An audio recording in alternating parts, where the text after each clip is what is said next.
लेकिन सड़क किसने बनाई है, एक्सप्रेस किसने बनाया है, मेट्रो किसने बनाई है? जैसे लगता है आपने सैफई की जमीन बेच करके ये सब बनवा दिया है। तुमने घर के अपने पिताजी से पैसा लाते हो बनाने के लिए? तुमने राशन बांटा है तो पिताजी ने क्या बात है?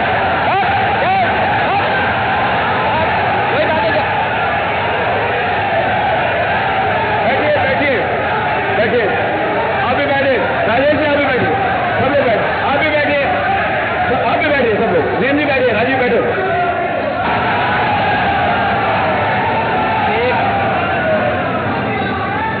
एक घंटे से अधिक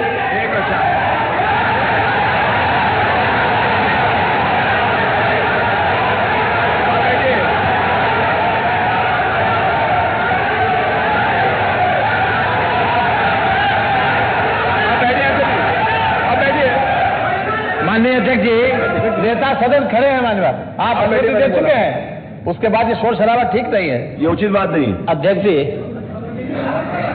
1 घंटे से अधिक पूरा सदन माननीय नेता प्रतिपक्ष को सुनता रहा।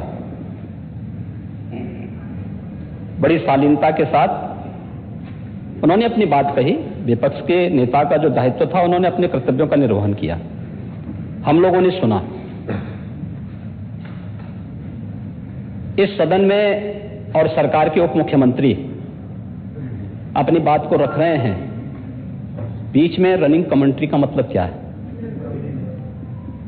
और दूसरा, एक सम्मानित नेता के खिलाफ असभ्य शब्दों का प्रयोग हो, तो शब्द का प्रयोग हो, तो ठीक नहीं है। और मैं बड़ी विनम्रता से कहूंगा नेता प्रतिपक्ष को कि आपको इतना उत्तेजित नहीं होना चाहिए। देखिए, सफाई की बात नहीं कर रहा हूं मैं, सवाल सफाई का नहीं है। देखिए, हम लोग भी जो विकास कार्य करा रहे हैं, या आपकी सरकार के समय जो विकास कार्य हुए होंगे, ये हमारी ड्यूटी थी। सरकार होती है और हर सरकार को अपनी उपलब्धि को कहने का अधिकार है। माननीय उप मुख्यमंत्री जी ने बिल्कुल सही कहा कि विकास, आपने कहा, आप विकास की जब चर्चा हुई तो उन्होंने जो बातें कही बिल्कुल ठीक ढंग से की थी। आपके यहां के दूसरे नेता या जब माननीय उप मुख्यमंत्री का यहां पर भाषण संपन्न होता, उसके बाद अपनी बात आप लोग कह सकते थे। लेकिन देखिए, मैं कल भी देख रहा था, कल माननीय वित्त मंत्री जब यहां पे जवाब देने के लिए खड़े हुए, उन पर जिस तरीके की भाषा का प्रयोग उस समय किया गया, आज फिर हम देख रहे हैं। देखिए, लोकतंत्र में हर सदस्य को सदन में अपनी बात रखने का पूरा अधिकार है, और अगर आप कहेंगे तो कैसे इस बात की अपेक्षा रखते हैं कि इस पार से उसका जवाब नहीं मिलेगा? पूरे 1 घंटे से अधिक समय तक पूरा सदन और खासतौर पर सत्ता पक्ष से जुड़े हुए सभी मान्य सदस्यों ने आपकी बात को बहुत ध्यान से सुना। देखिए, सहमत होना ना होना अपना विषय है, नहीं, सवाल दूसरा नहीं। देखिए, सवाल, देखिए, सफाई भी इसी प्रदेश का हिस्सा। अध्यक्ष महोदय, सवाल ये नहीं है, मैं सुनने को तैयार हूं। अच्छा, मुख्यमंत्री बोल रहे हैं, सफाई भी तो इसी प्रदेश का हिस्सा है। नहीं, सफाई, देखिए, भाषा आप उसको बाद में बोल सकते हैं। देखिए, हमारी सहमति असहमति हो सकती है। देखिए, हमारी असहमति असहमति हो सकती है किसी बात पर, हम बाद में इस बात को करेक्शन करा सकते हैं।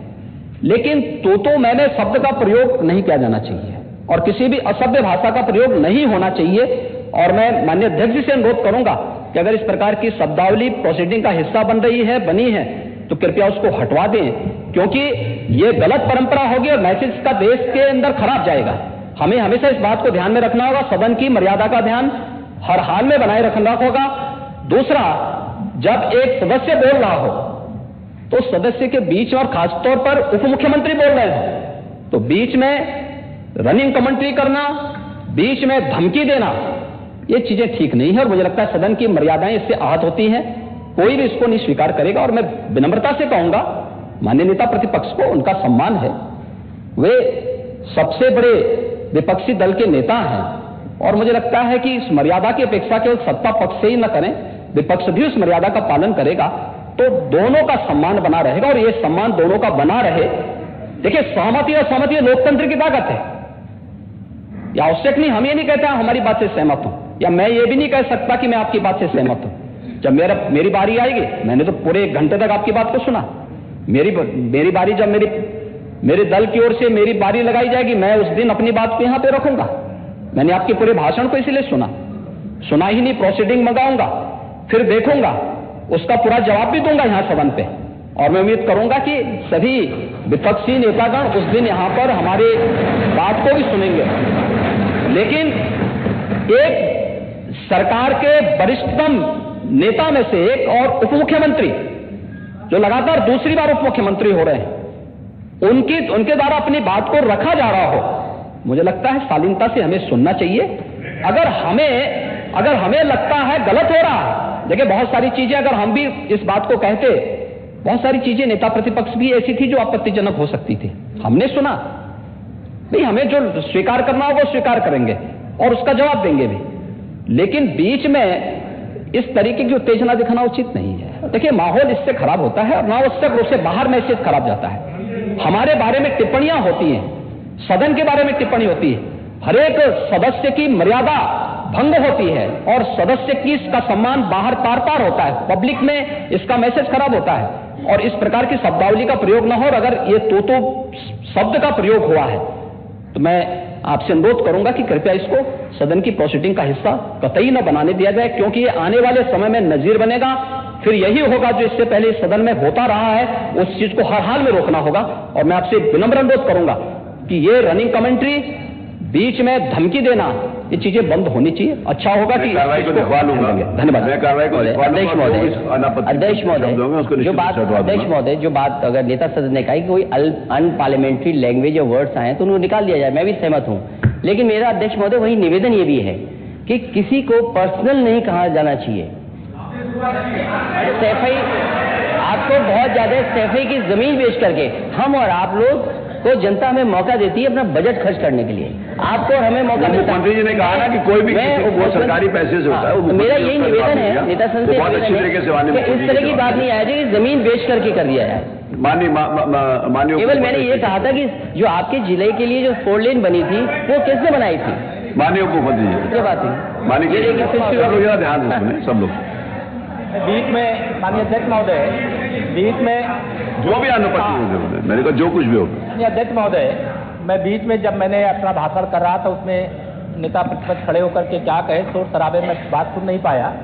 लेकिन जो मेरे कहने का एकमात्र तात्पर्य है कि उत्तर प्रदेश की जनता की सेवा के लिए जनता ने आपको नकार दिया है और भारतीय जनता पार्टी को लगातार स्वीकार किया। आपको ये 5 साल सत्ता में नहीं रहे, आगे 5 साल के लिए फिर विदा हो चुके हैं। 2027 में चुनाव आएगा, मैं तो यह मानता हूं कि फिर कमल खिलेगा, फिर आपका अभी कोई भविष्य इस समय नहीं है। लेकिन सड़क किसने बनाई है, एक्सप्रेस किसने बनाया है, मेट्रो किसने बनाई है? जैसे लगता है आपने सैफई की जमीन बेच करके ये सब बनवा दिया है। तुमने घर के अपने पिताजी से पैसा लाते हैं बनाने के लिए, तुमने राशन काटा है तो पिताजी क्या बात है।